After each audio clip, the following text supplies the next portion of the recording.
যখন বলছে কেউ মেরি ক্রিসমাস, তার মানে সে স্বীকার করছে যে 25শে ডিসেম্বর আল্লাহ পাক ঈসা আলাইহিস সালামকে জন্ম দিয়েছেন, নাউজুবিল্লাহ। 25শে ডিসেম্বর, এবং মুসলিমরাও এর সাথে একাত্মতা প্রকাশ করেছে। আস্তাগফিরুল্লাহ ওয়া আতুবু ইলাইহি। সূরা মারিয়ামে আল্লাহ পাক বলছেন, যখন তারা বলে যে আল্লাহ সন্তান গ্রহণ করেছে, তখন আসমান নিজেই ফেটে পড়তে চায়, জমিন নিজেই চৌচির হতে চায়, এবং পাহাড়গুলো নিজেই থরথর করে কেঁপে ভেঙে পড়তে চায়।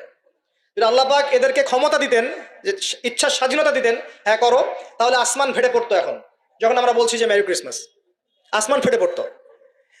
একদিন, যেদিন এই মানে 25 ডিসেম্বর ছিল, ওই দিন আমি আমার এয়ারে ফ্লাইও করছিলাম, সম্ভবত কক্সবাজার যাচ্ছি প্রোগ্রাম।